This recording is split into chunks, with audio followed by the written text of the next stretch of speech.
sont amenés à prendre la parole et c'est bien. Nous commençons, si vous voulez bien, le travail dont je vous parlais tout à l'heure. Je vais demander au professeur Philippe Charlier, docteur. Il est maître de conférence HDR+, il dirige des thèses. C'était professeur au sens large, médecin légiste et anthropologue, ainsi que ses étudiantes, Sophie Jacqueline, Anaïs Ogias, je crois qu'Anaïs, oui, donc vous êtes là, et Nadia Ben Moussa, mais je crois que Nadia, je crois, elle devrait être là. Elle a peut-être eu une panne d'oreiller. Elle est au bloc, en fait. Elle est au bloc. Elle est au bloc. Médecin praticien, chirurgien praticien. D'accord, donc elle s'occupe des patients et c'est très bien. Donc on va gagner du temps. Tu as 15 minutes d'introduction. Yes, sir. Nous sommes avec des travaux en anthropologie de l'université Versailles-Saint-Quentin, qui avait répondu à l'appel d'offres. Et le musée du Quai Branly, ne l'oublions pas, s'il vous plaît. Alors, je vais essayer de vous présenter quelques regards. Je vais essayer de vous présenter quelques regards autour de la recherche multidisciplinaire en anthropologie, avec des problématiques éthiques, et notamment dans un champ disciplinaire de l'anthropologie qui s'appelle l'anthropologie médicale, c'est-à-dire ce double regard porté sur l'individu humain, sur sa constitution, mais également sur les rituels qui l'accompagnent, c'est-à-dire sa façon d'organiser ce chaos quotidien qu'est la maladie, la mort et la crainte du lendemain et de l'inconnu. Alors, j'ai glané quelques exemples venant de notre expérience propre au laboratoire, auxquels sont rattachés Sophie sur ma droite, Anaïs sur ma gauche et Nadia qui est au bloc, et d'autres étudiantes encore qui n'ont pas participé à ce concours organisé par l'Académie. Travailler sur des restes humains anciens n'est pas anodin. Travailler sur des restes humains même contemporains n'est pas anodin non plus. Vous allez voir que ça réveille autant des problématiques qui peuvent être politiques que des problématiques éthiques. Et l'anthropologue se retrouve vraiment au milieu de la cité avec un problème à régler qui est celui de son objectivité, mais également des conséquences pratiques de ses travaux. On peut se dire que travailler sur des restes humains anciens comme Robespierre, Henri IV ou Lucie ne prête pas à grandes conséquences pour nous, les acteurs du XXIe siècle. Eh bien, c'est hélas un tout petit peu faux. Vous voyez, travailler sur un masque mortuaire en plâtre comme celui-ci, qui est celui de Robespierre, on pourrait se dire que c'est un matériau qui est inerte, qui est sans grandes conséquences. Eh bien, quand on en produit une reconstitution qui est celle-ci, grâce aux travaux de Philippe Freuch, qui est ingénieur et membre de notre équipe, eh bien, on a abouti à un portrait qui est quasiment celui de Christian Hervé ou Chloé Bouffard. Voilà. Eh bien, écoutez, c'est pas pour vous flatter, mais je le trouve aussi, monsieur.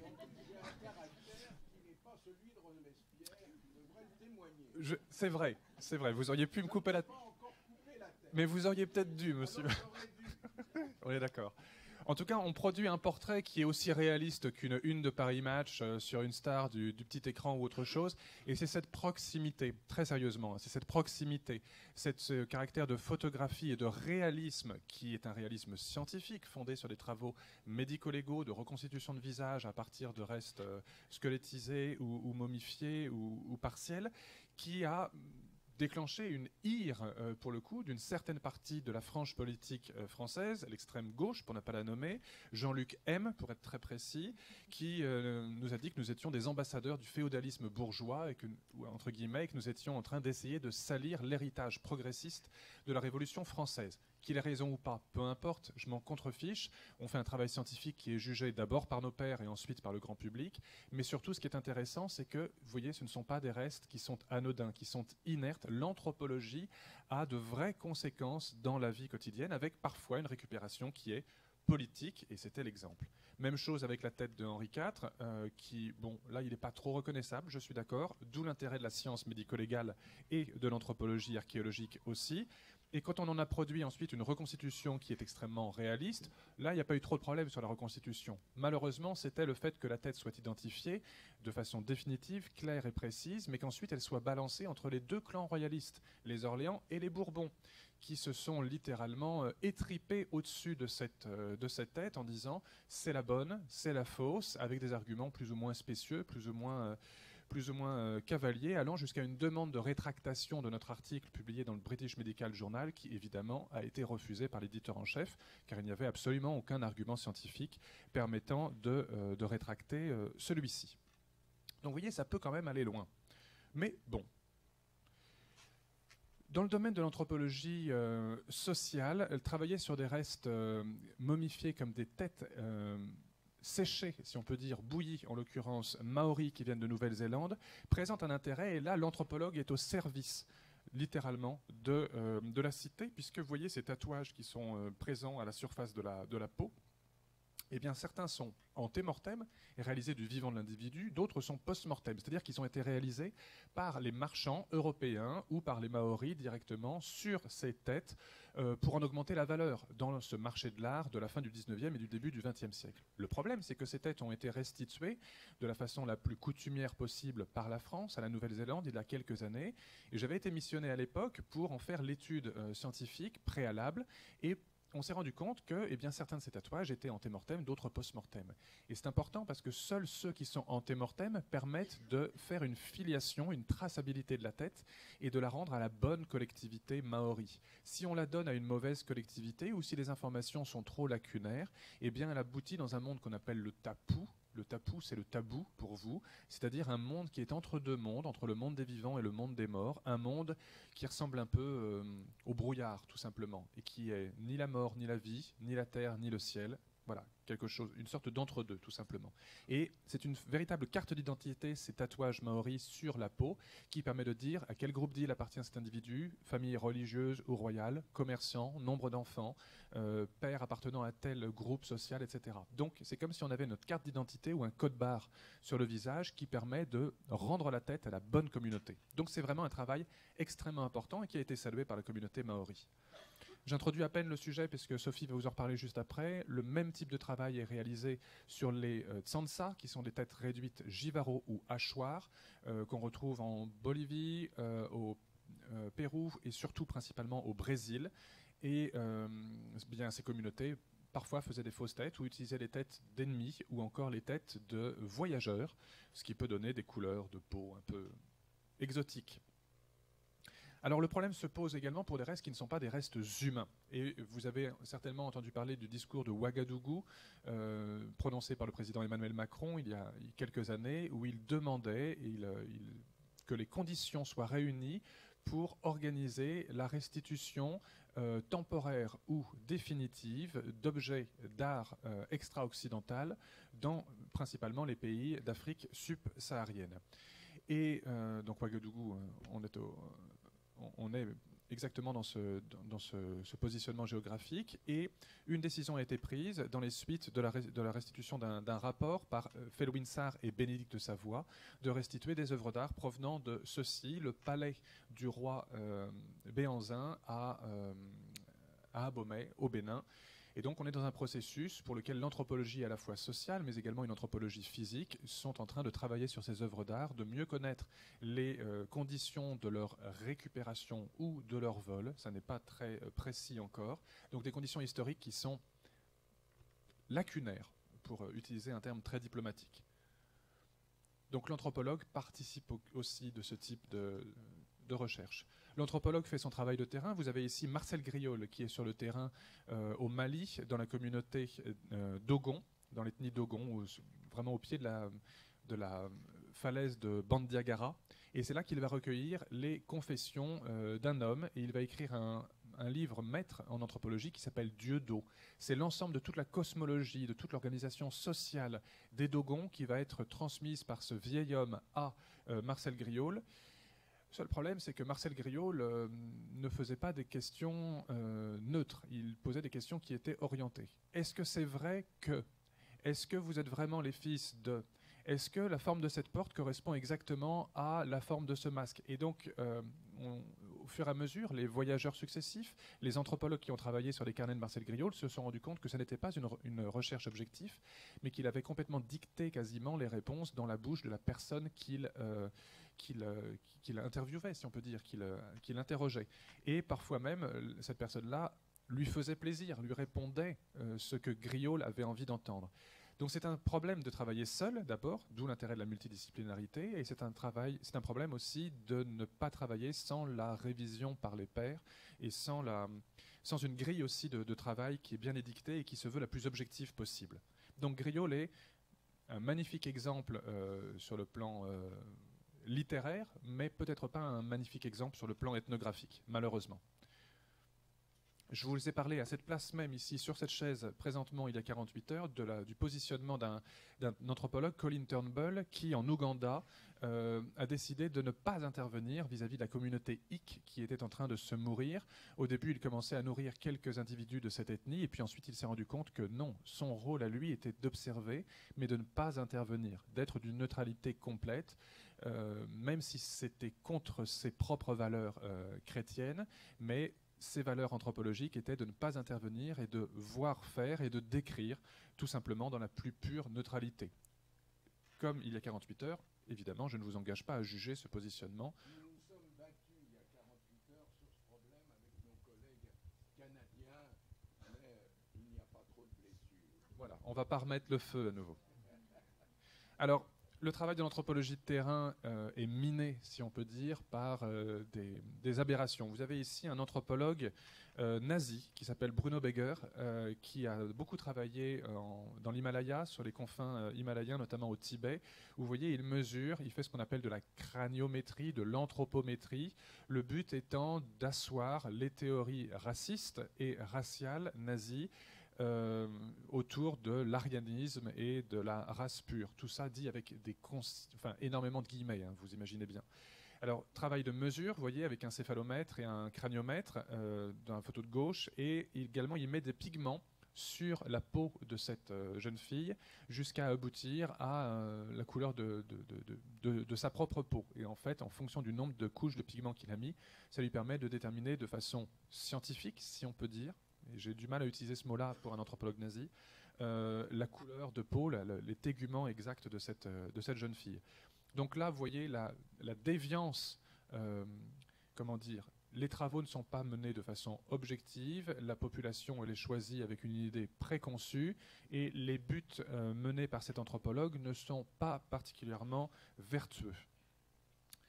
Ce type de mesure était déjà connu depuis longtemps. Je ne vais pas revenir dessus parce que c'est vraiment un poncif de l'anthropologie avec les théories raciales de l'inclinaison, ce qu'on appelle l'angle facial, l'inclinaison entre la racine du nez, le philtrum et le sommet du front, avec des angles qui sont de plus en plus verticaux chez les individus dits évolués et de plus en plus horizontaux chez les individus dits primitifs. Ça ne correspond à rien sur le plan scientifique moderne, sauf à asseoir des théories qui sont raciales puis racistes. Le seul problème, c'est que bien ensuite, ça a touché les confins de la science-fiction avec un homme qui s'appelle Cesare Lombroso, qui était actif à Milan à la fin du 19e siècle, début du 20e. Pourquoi ça a touché la science-fiction? Parce que ça rappelle beaucoup Minority Report de Philip K. Dick, avec on va dire le fait d'emprisonner de façon préventive un individu parce qu'on sait qu'il va commettre un crime dans l'avenir. C'est exactement ce qui était pratiqué avec Cesare Lombroso, qui a fait récupérer des têtes coupées de criminels, fait faire des photographies également, des masques mortuaires. Il utilisait toutes les techniques anthropologiques disponibles à l'époque, ce qui est très intelligent. Mais le problème, c'est que c'était pour asseoir des théories qui étaient celles de la criminologie par anticipation. Des hommes et des femmes ont été, mais également des enfants, ont été enfermés, mis en prison parce qu'ils avaient des traits morphologiques qui faisaient douter et qui faisaient, de façon quasiment prémonitoire, penser qu'ils allaient commettre un crime dans l'avenir. Donc ils ont été enfermés, surveillés, parfois même on leur a retiré leurs testicules pour les hommes pour diminuer leur animalité et leur dangerosité. Voilà, ça aboutit vraiment à des choses qui sont des exactions sur le plan humanitaire et humaniste et qui ne correspondent absolument pas aux valeurs désormais développées par l'anthropologie, notamment l'anthropologie médicale. Voilà une courte présentation. Je vais laisser maintenant la parole à deux brillantes élèves, l'une qui a déjà passé sa thèse et l'autre qui est en postdoc en ce moment au Canada, et ma voisine de droite qui, elle, va bientôt passer sa thèse. Sophie Jacqueline, nous t'écoutons autour de l'expertise médico-légale dans les arts premiers et l'intégrité scientifique. Je rappelle que Sophie a eu le 2e prix ex aequo de la SFEM Junior. Donc félicitations à nouveau. Je propose qu'ensuite on fasse des questions globales. Exactement.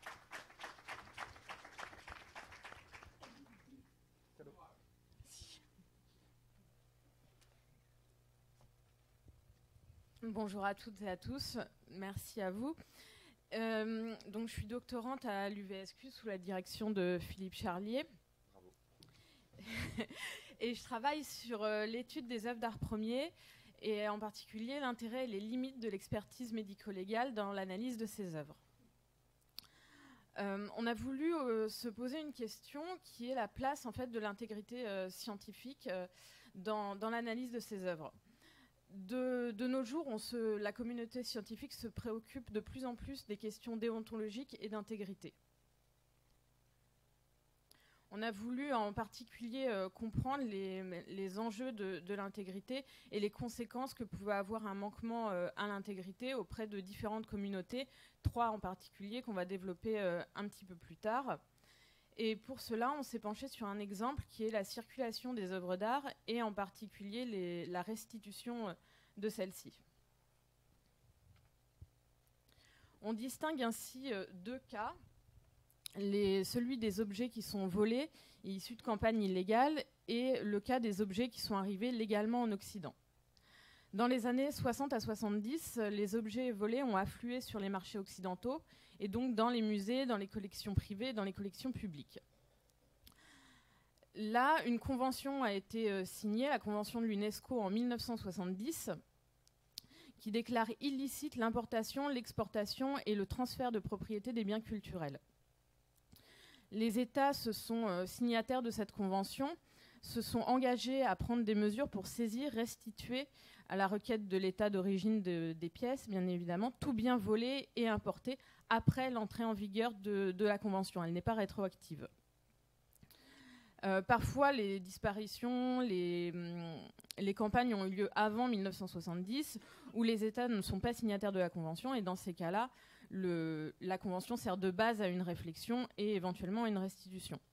Ce fut le cas, par exemple, en 1916, lors de la restitution au Nigeria de 2 fragments de statuettes Nock qui ont été interceptés en France lors d'un trajet à bord d'un cargo entre le Togo et les États-Unis. On a également donc, le cas des objets qui sont arrivés légalement en Occident, donc qui font partie des collections et qui sont inaliénables, insaisissables et imprescriptibles selon la loi française. Dans ces cas-là, lors de restitution, comme Philippe Charlier l'a dit tout à l'heure, pour les têtes maoris, une loi est mise en place visant à la restitution de ces œuvres, comme ce fut le cas donc, le 23 janvier 2012 pour les 21 têtes maoris, ou en 2002 pour la restitution des restes de la Vénus autantote à l'Afrique du Sud.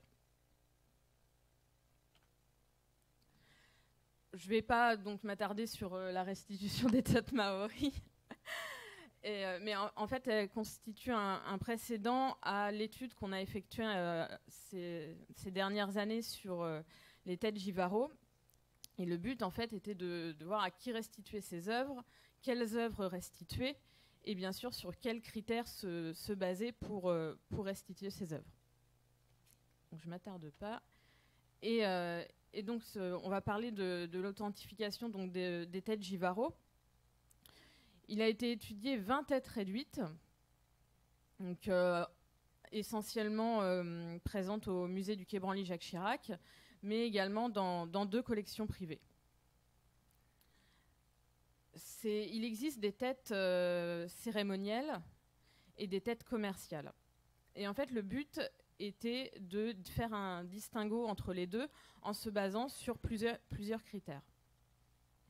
Donc, une première étude a été menée en 2012 et a listé 14 critères, comme par exemple la couleur des cheveux, la longueur des cheveux, une couture au niveau de la bouche, des détails anatomiques encore présents au niveau des oreilles, du nez, des détails d'ornementation, des détails au niveau du cou. Donc, ils sont au nombre de 14 qui ont été listés. Et pour chacune des têtes, c'est la présence ou l'absence de ces critères a été définie. Et le but donc était de faire la différence entre ces têtes cérémonielles et ces têtes commerciales. Donc l'examen a porté sur 20 têtes réduites. Toutes n'ont pas présenté l'ensemble des critères. Et donc le but est d'établir un seuil de critères au-delà duquel la tête est authentique ou non. Donc c'était une première étude en 2012. De nombreuses études, enfin quelques études ont eu lieu depuis afin de se baser sur d'autres critères, en imagerie médicale notamment. Et cette étude a également été complétée cette année.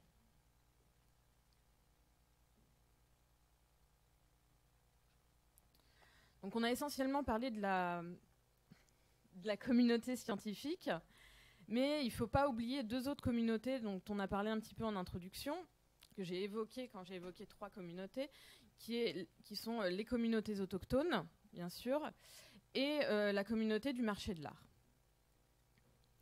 Pour commencer avec la communauté autochtone, elles sont bien évidemment concernées par ces questions de restitution et donc par le travail des scientifiques.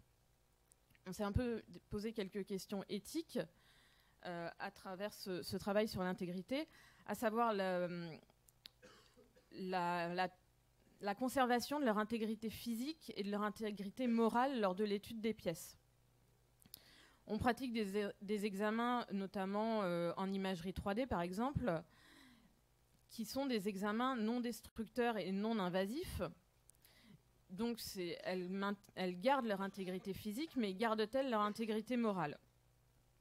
Par exemple, un exemple assez parlant qui est l'exemple des bolis, donc qui viennent du Mali et de la communauté Bambara, qui sont des objets éminemment sacrés, qui dans la communauté sont gardés à l'abri des regards. On peut se poser la question de si on les emmène passer un scanner, si on voit à l'intérieur de ces objets, si on plonge à l'intérieur, est-ce qu'on les met pas à nu? Est-ce que notre regard n'est pas indiscret, voire indécent? Est-ce qu'on ne va pas jusqu'à violer en fait les secrets que renferment ces œuvres, même si de toute façon on ne fait qu'approcher leur création et leur signification sans connaître l'intégralité de leurs secrets. Et enfin, est-ce qu'elles ne perdent pas leur caractère sacré pour être réduits à un usage profane par la suite? Voilà pour les communautés autochtones.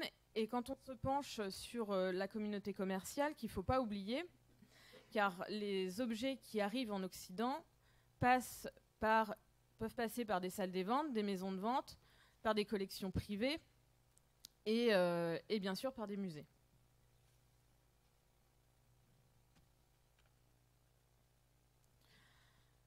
Pour revenir donc aux 3 communautés qui finissent par interagir ensemble,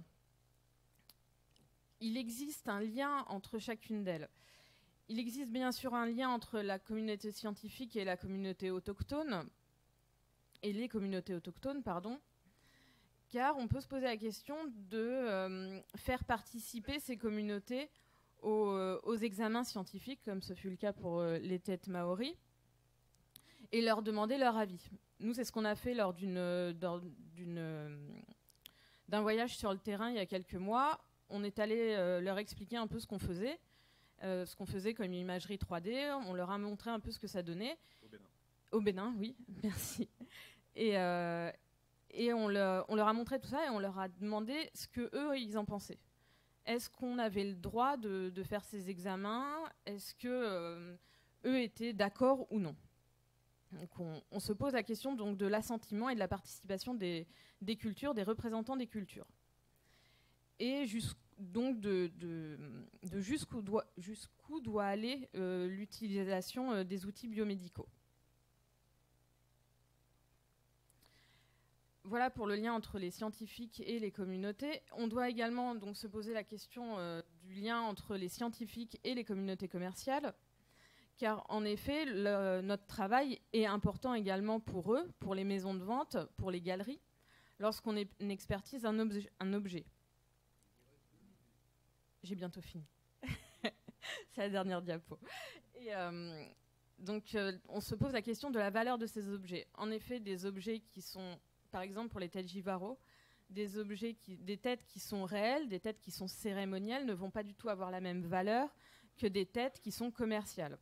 À titre d'exemple, un lot de 3 têtes réduites en peau de chèvre, qui avait été estimé 100 à 150 € à Lyon, avait été vendu en octobre 2017 à 128 €, adjugé à 128 €, donc des têtes réduites commerciales. Une tête réduite cérémonielle, quant à elle, qui était vendue en novembre 2009 à Paris, avait été estimée 6 000 à 10 000 € et a été adjugée 14 870 €.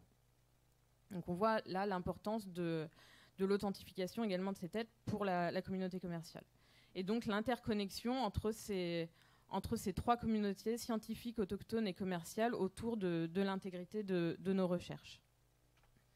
Et donc pour finir, on voit que l'intégrité est présente à toutes les étapes des examens, au moment où on va mener l'examen, au moment où on va rédiger les publications et au moment où elles seront publiées. On voit son importance lors de l'interaction entre les 3 systèmes précédemment évoqués. Bien sûr, elle est indissociable de l'excellence technique et de la justesse de la restitution.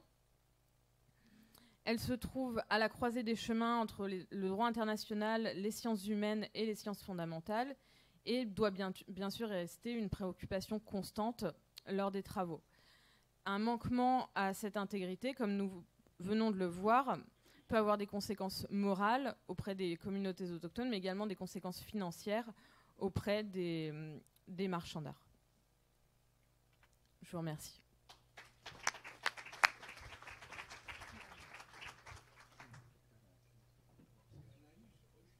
Anaïs Ogias, oui, tout à fait.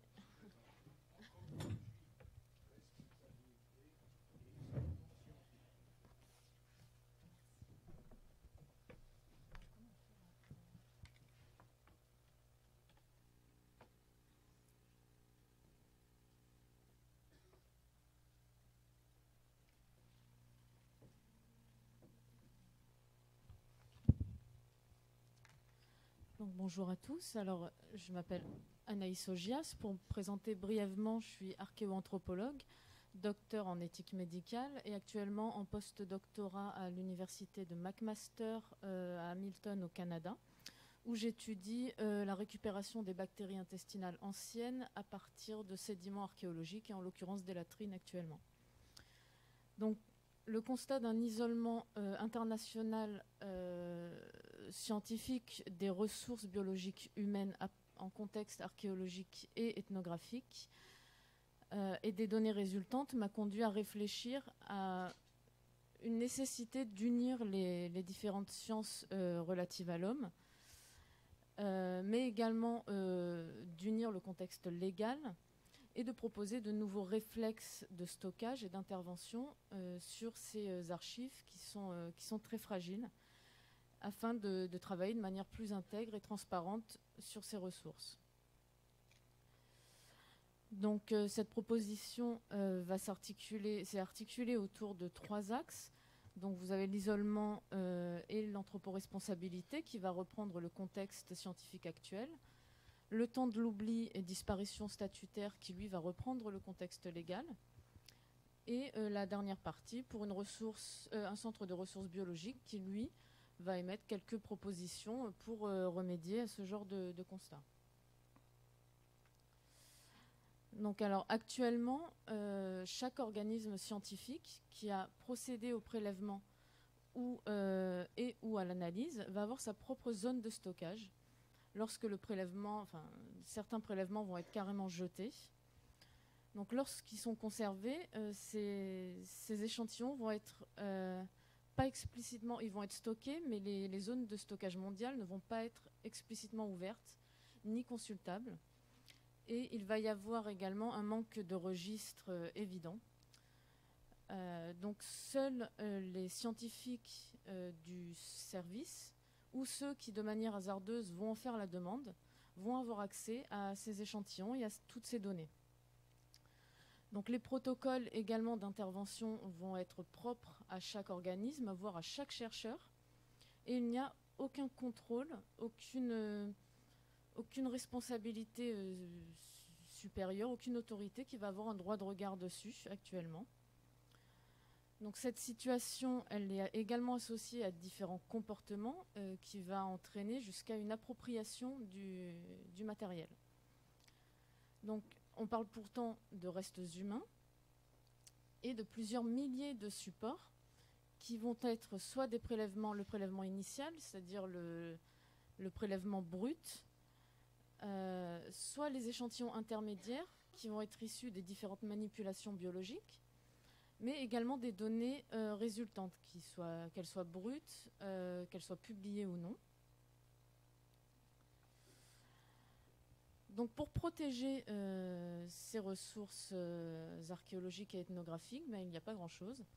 Donc du côté archéologique, le texte prédominant va être le Code du patrimoine, et notamment le livre 5, qui lui va s'attacher à exposer la responsabilité de l'État quant aux affaires de circulation, de vente, de restitution des biens culturels, de la mise en œuvre des interventions archéologiques pour protéger le sol et les vestiges qui en sortent. Donc, dans ces textes, il n'y a aucune distinction explicite entre les biens biologiques humains et les autres vestiges mobiliers. Et donc ainsi, il va y avoir des articles comme les articles ici montrés, le 541.4 et 541.5, qui nous dit que les vestiges humains archéologiques pourraient encore faire l'objet d'un droit patrimonial.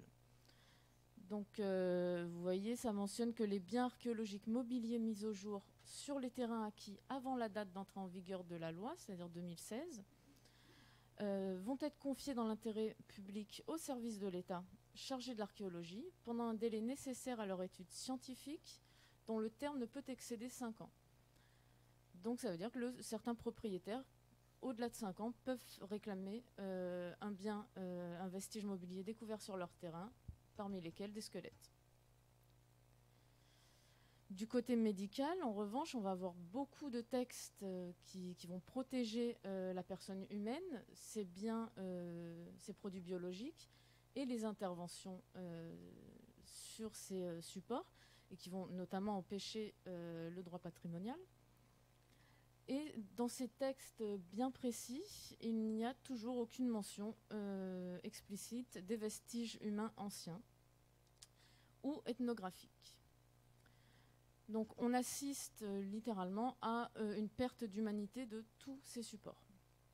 Donc pourtant, il s'agit d'éléments de même nature qui vont bénéficier d'études similaires avec les mêmes outils pour des problématiques similaires, et notamment avec le développement des nouvelles technologies qui est de plus en plus performant, ça va commencer à poser de réels problèmes. Donc on peut voir que concernant les recherches scientifiques, médicales, on va avoir des interventions qui vont être pratiquées entre parties contractantes. Et or là, dans notre cas, la démarche originelle du sujet ethnographique va être complètement altruiste. Et pour les sujets archéologiques, ça va être du non consenti. Donc ils ont besoin vraiment d'une réelle protection supplémentaire. Donc pour la troisième partie, il s'agissait de réfléchir à des possibilités de protection plus poussée sur ces supports en prenant exemple sur le modèle médical en vigueur. Donc à savoir un lieu commun et participatif comme la création d'un centre de ressources biologiques qui va induire une union scientifique internationale si possible, parce que les problématiques ne sont pas que nationales. Malheureusement, ça s'applique à tout le monde scientifique. Donc une union et de nouveaux réflexes scientifiques, comme une éventuelle déclaration de détention de restes ou de produits biologiques humains, archéologiques ou ethnographiques à but scientifique, l'enregistrement du projet de recherche impliquant une personne humaine, et la soumission du projet à un comité scientifique ou de protection de personnes, similairement à la loi Jardin. Donc il faut également réfléchir à revoir certains textes que je vous ai mentionnés juste avant.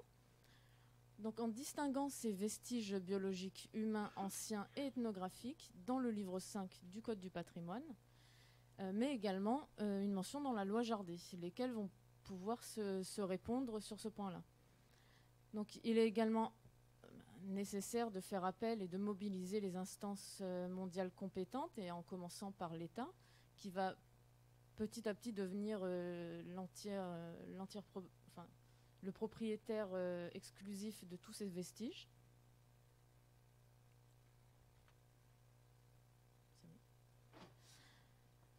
Donc il est important de réfléchir à une coalition juridique et scientifique afin de négliger ni le caractère humain de ces vestiges, ni leur nature archéologique et ethnographique, et ni même leur potentiel scientifique pluridisciplinaire de ces ressources-là.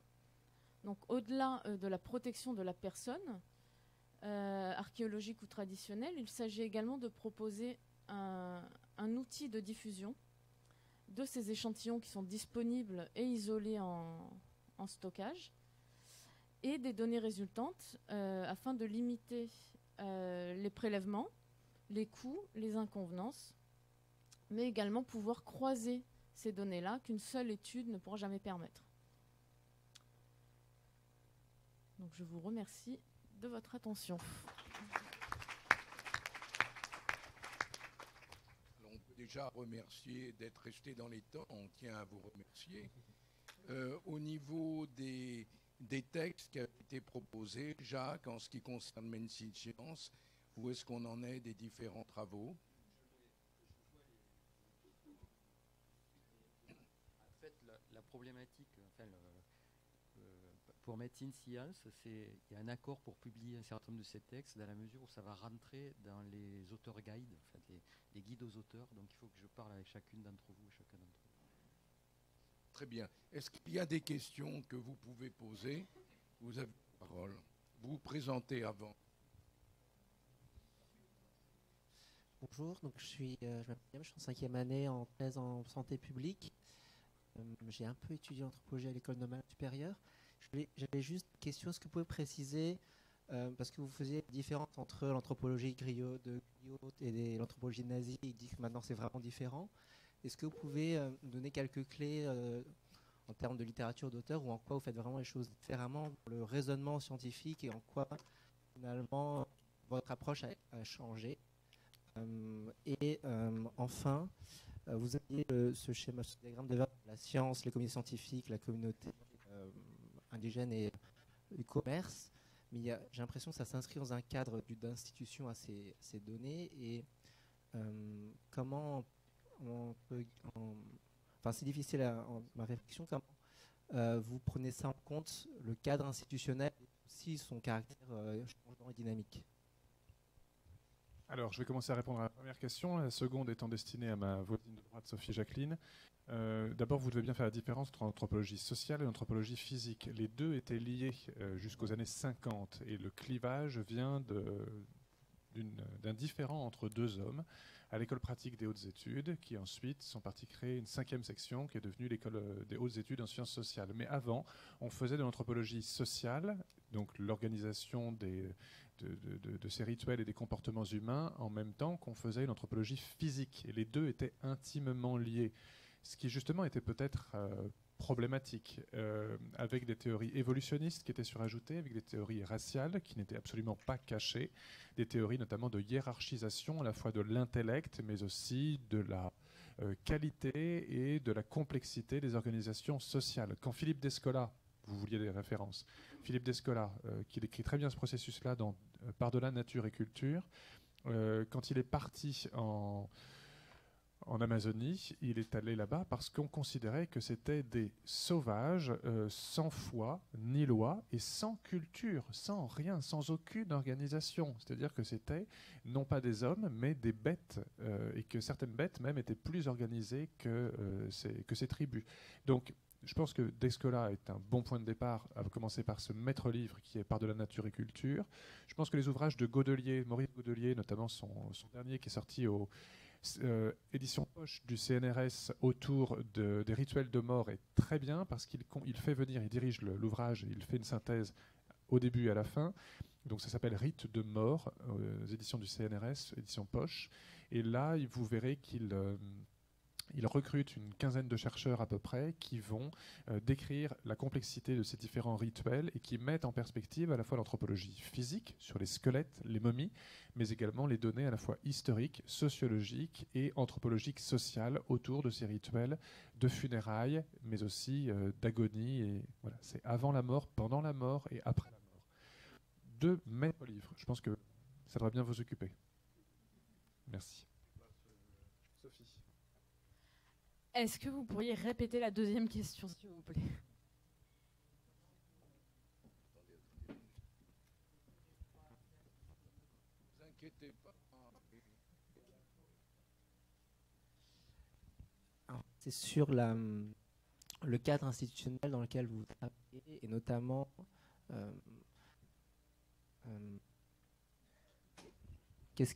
comment vous... D'accord. Sur le que il y a en fait, de position dominante du contexte, de fait qu'il y ait chercheurs en France dans un État français, et vous travaillez avec une communauté, vous avez utilisé une communauté, et comment vous prenez en compte ce rapport de force, quoi. De ne pas répondre. Moi, j'ai envie de répondre. Ben, très bien. Je me permets, hein, c'est pas pour monopoliser, bien sûr. D'abord, les limites que Sophie... je réponds à sa place parce que je m'empare du sujet en tant que encore directeur de thèse. Les limites sont floues et elles sont variables à la fois en fonction du moment. Un collectionneur actuel était anciennement un chercheur dans les années 1920-1930 et il achetait ses objets de travail soit sur place avec des échanges qui n'étaient pas forcément des échanges équivalents, donc ça rentrait dans un but commercial, voire du vol ou du larcin. Je pense à Griaule par exemple, ou d'autres, Léris par exemple, prenons Michel Léris, une autre lecture, ou Balaudet dans Afrique ambiguë, qui décrivent des vols de certains objets et qui s'en glorifient dans leurs lettres en disant « Ah, j'ai volé un fétiche incroyable qui date du XIVe, XVe siècle, à la nez, à la barbe de ceux qui le gardaient parce que je les ai fait boire, etc. » Donc c'est une, comme disait Pascal, plaisante justice qu'une rivière borne, et ben c'est la même chose. Les frontières entre le collectionneur, l'anthropologue de terrain et la communauté sont parfois très très ténues. Ce sont 30 secondes. Ce sont les Maoris qui ont vendu en grande partie ces têtes Maoris à des voyageurs. Et parfois même, ils en faisaient, mais ils étaient poussés par les voyageurs pour ce faire, donc ils n'étaient pas totalement libres. Ce sont des frontières qui sont très très ténues et donc dangereuses, politiquement dangereuses. Bonjour, Mylène Deschênes. Je suis directrice des affaires éthiques et juridiques au Fonds de recherche du Québec. Je m'occupe d'intégrité scientifique. Félicitations pour vos 2 papiers. C'est extrêmement intéressant. J'ai pris beaucoup de notes. Je pense que vous incarnez, vous témoignez de l'importance que les chercheurs se saisissent de la définition de l'intégrité scientifique parce que la recherche évolue et comme elle est en constante évolution, je crois qu'il n'y a que les chercheurs, en fait, qui sont capables de nous aider à amener ce curseur-là au bon endroit. Et donc, Madame Augias, vous mentionniez la question du matériel biologique. Nous, on a inscrit tout bonnement dans nos textes d'intégrité scientifique que, bien sûr, le matériel biologique, puis on n'a pas mis d'âge, on n'a pas mis des personnes vivantes, on a dit matériel biologique devait être examiné par les questions d'intégrité scientifique, mais c'est vrai que sur le terrain, ça ne se fait pas quand c'est dans un contexte archéologique. Et donc, le rappel du chercheur qui dit « Non, mais attendez, je suis en train de faire quelque chose et là, il y a quelque chose qui ne va pas », c'est extrêmement important. Je vais rapporter très certainement vos travaux à la maison avec beaucoup d'intérêt. Peut-être, vous mentionnez, c'est un commentaire, peut-être, tandis que vous êtes au Canada, de regarder ce qui se fait du côté des Premières Nations et des peuples autochtones. Ils ont aussi les mêmes préoccupations que vous par rapport à tout ce qui était rites funéraires, conservation de matériel antérieur et ils ont amené justement un changement par rapport à nos préoccupations en matière d'intégrité scientifique. Ce serait un croisement très intéressant, je crois. Mais voyez-vous ensemble au Canada et continuez à travailler ensemble, s'il vous plaît. C'est juste ça. C'était des félicitations et en plus de travailler ensemble, une sollicitation supplémentaire. Oui, Joëlle Alneau, directrice de l'Office français de l'intégrité scientifique. Et donc je rejoins tout à fait ce que vient de dire ma voisine parce que je trouve que ça a été vraiment une intervention à 3 très très intéressante parce que ça pose des questions qui croisent les champs qui nous occupent aujourd'hui.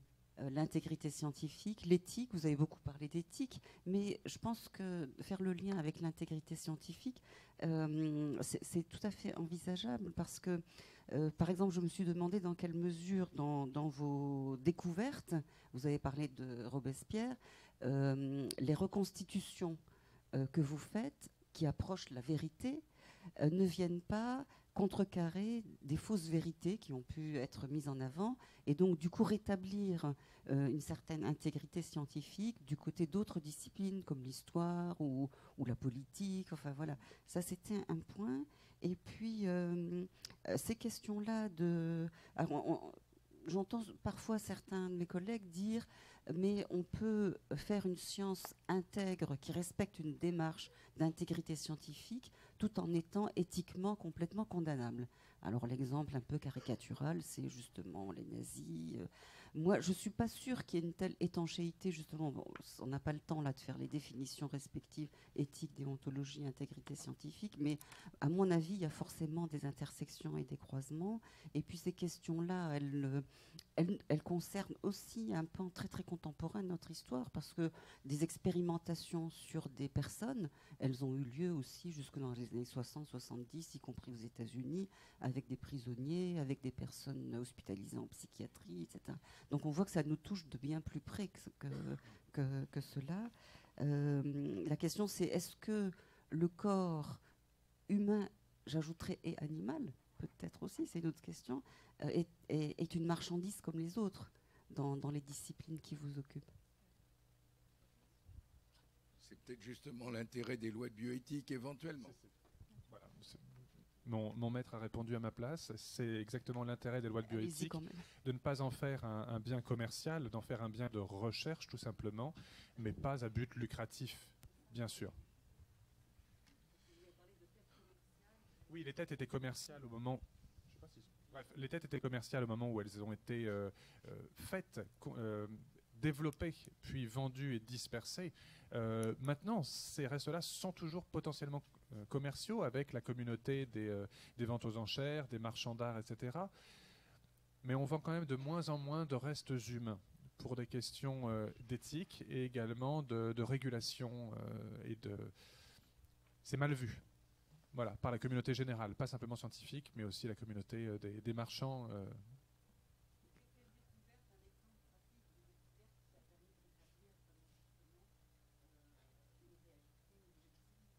Robespierre, votre exemple est bon, puisqu'on n'avait aucun portrait réaliste de Robespierre. Si vous allez au musée Carnavalet, quand il va réouvrir, ou au musée du Louvre, vous avez une cinquantaine de portraits, voire même de sculptures ou de gravures de Robespierre, dont aucune n'est semblable à l'autre. On a des portraits qui sont quasiment hagiographiques de lui et qui masquent d'ailleurs complètement les traits, les 153 cicatrices de variole qu'il avait sur le visage. Alors certes, il pouvait se poudrer, mais on a beau se poudrer, 153 cicatrices, ça part pas.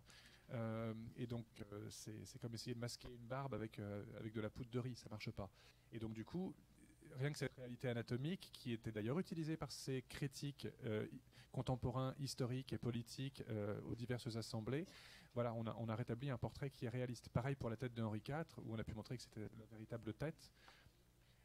Saint-Louis aussi, enfin on ne va pas faire tous les patients qui sont passés dans le service, mais vous avez raison. Saint-Louis, l'authentification de certaines reliques, d'autres qui ne l'ont pas été. La recherche de la cause de la mort, où on a pu montrer qu'il n'est pas mort de la peste, mais qu'il est mort vraisemblablement d'une maladie type épidémique, mais gastro-intestinale, et qu'en plus il avait le scorbut. Voilà, et qu'il avait en plus une bilharziose urinaire, qu'il avait attrapée non pas lors de la dernière croisade, la 8e, mais lors de la 7e, quand il était 3 ans en détention en Terre Sainte. Ce sont des arguments qui sont importants pour les historiens, parce que certains imaginent qu'il a été empoisonné et que c'est pour ça qu'il pissait rouge, comme le dit Jean de Joinville. On a pu montrer, non, il pissait rouge parce qu'il avait une hématurie macroscopique liée tout simplement à sa bilharziose urinaire. Je vous propose d'applaudir, bien entendu, en particulier Sophie Jacqueline et Anaïs, remercier Philippe Charlier. On peut se demander pourquoi, dans le cadre de Paris Descartes, cette équipe se retrouve là. C'est parce que dans le doctorat d'éthique médicale que non seulement Philippe a pu faire, mais un certain nombre de tes élèves. Et donc c'était important justement de venir nous éclairer maintenant comme tu le disais, tu es devenu le directeur de recherche du musée Branly, et nous en sommes heureux de cela, et avec une fonction universitaire, comment dire, au niveau d'université Versailles-Saint-Quentin. Je vous remercie beaucoup, bravo.